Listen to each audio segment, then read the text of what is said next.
Bonjour à tous, bienvenue dans la question santé sur Vibe Radio 102.3. Nous sommes avec le docteur Boubacar Signaté, médecin urgentiste à SOS Médecins. Bonjour docteur. Bonjour Karine, bonjour chers auditeurs. Docteur, nous parlons aujourd'hui de sinusite.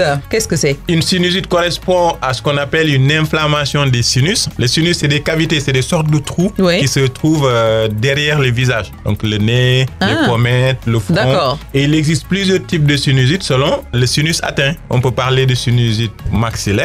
Donc, c'est au niveau des pommettes, de sinusite frontale, de sinusite ethmoïdale ou sphénoïdale qui se trouve derrière les narines ou derrière le nez. Très bien. Alors, l'infection la plus courante est l'atteinte des deux sinus maxillaires, c'est-à-dire qui se trouve au niveau des pommettes. Des pommettes. Exactement. D'accord. Et docteur, quels sont les symptômes caractéristiques d'une sinusite? Alors, 3 signes importants, quasi constants, qu'on retrouve dans toute sinusite, c'est que 1, on avale en permanence des sécrétions, ça coule mais de l'arrière et on les avale. 2, le nez reste obstinément bouché tout le temps. Et 3, on a l'impression que la tête pèse 1 tonne lorsqu'on se penche en avant. Ça, c'est les 3 signes d'une sinusite. Waouh, c'est surprenant. Comment on soigne la sinusite? Alors, il existe différentes approches pour venir à bout d'une sinusite. D'abord, des moyens locaux, c'est-à-dire des gouttes qu'on met dans le nez, qu'on pulvérise, des aérosols qui assèchent les sécrétions et désinfectent aussi localement. Ensuite, on a la prise orale d'antibiotiques ou d'anti-inflammatoires s'avère souvent nécessaire.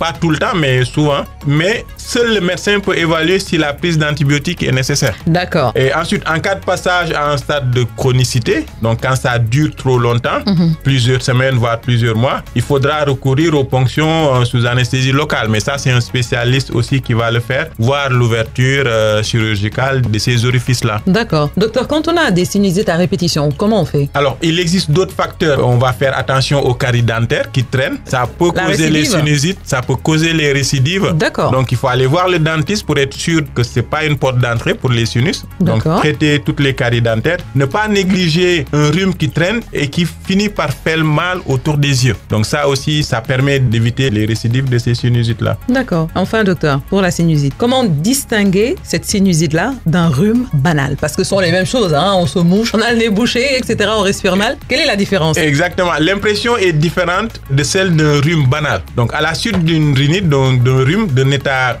grippal, d'une infection de dents, on sent qu'il reste quelque chose. Ce quelque chose-là, c'est probablement une sinusite. Donc, surtout quand on a les sécrétions qui passent vers l'arrière qu'on avale, que le nez reste bouché plus que de raison, et que en penchant la tête vers l'avant, on a l'impression que la tête, elle pèse une tonne. Elle va tomber. Voilà, ça c'est la différence entre un rhume banal qui ne doit pas durer et une sinusite, on va dire un rhume qui dure et qui commence à faire mal. Ouais. C'est ça la différence entre les deux. D'accord, on commencera à prêter attention à tout ça. Merci beaucoup, docteur. Merci, Nous Karine. parlions aujourd'hui de la sinusite. À très bientôt pour un autre numéro de Questions Santé sur Vibe Radio. Je rappelle qu'on était avec le docteur Boubacar Signaté, médecin urgentiste à SOS Médecins.